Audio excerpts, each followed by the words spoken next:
You press record. I did. Okay, so you should now have the base. You should now be ready to make your coil handle, okay? So what I'm going to do is take a nice handful size of clay. I'm going to try and make a pickle shape out of it, okay? That's what we want to start with. So notice how I'm kind of squeezing it like that, all right? Now I'm going to roll it on my canvas, finger to palm, okay? As it starts to get too long, I use both hands. Coil method is better if it's like an animal's neck or a tail. Okay? Alright? Because that would be a round item, not flat. And it depends. Now, if this is going to be an animal's neck, I would want to make it sort of a wider coil. If it's going to be a tail, I want to make it skinnier. Does that make sense? Okay? To make it skinnier, you just keep rolling and you keep pressing until it stretches out and it'll get as long as this canvas board. Okay?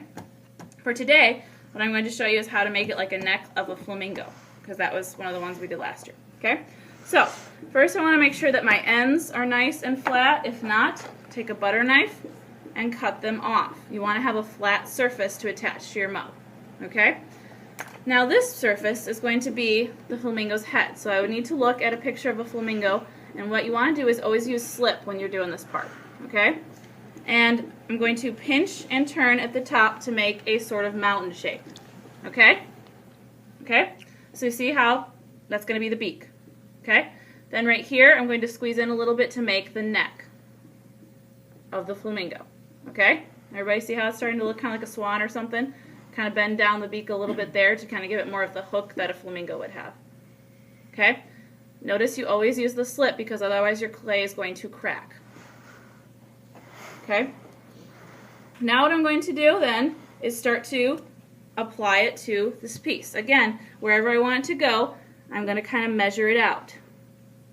Okay? For the flamingo, it's going to be stronger if I bend it across the neck and attach it there. Does that make sense? Okay? Because the neck has a lot more surface area than if I try to attach it at the beak. Okay? So, I kind of turn the head to the side. Once again, you're going to measure, like mark here, and mark where I'm going to attach the neck. Okay? Then I slowly pull it away, and I'm going to just scratch the surface. Okay? Scratch where the bottom of the neck part is going to go, and scratch where I'm going to apply the side of the neck. And you want to make them pretty deep scratches because this is where you're going to have stuff break off.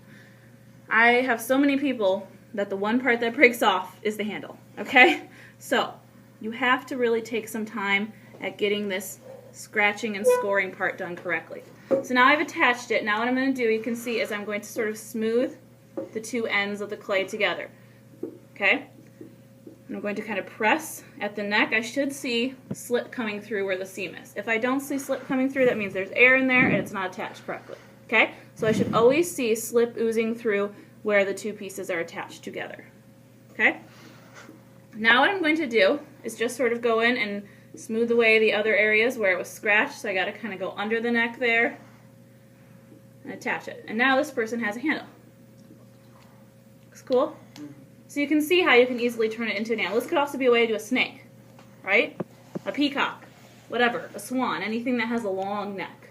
There was that one that was like a pelican. Okay? All right?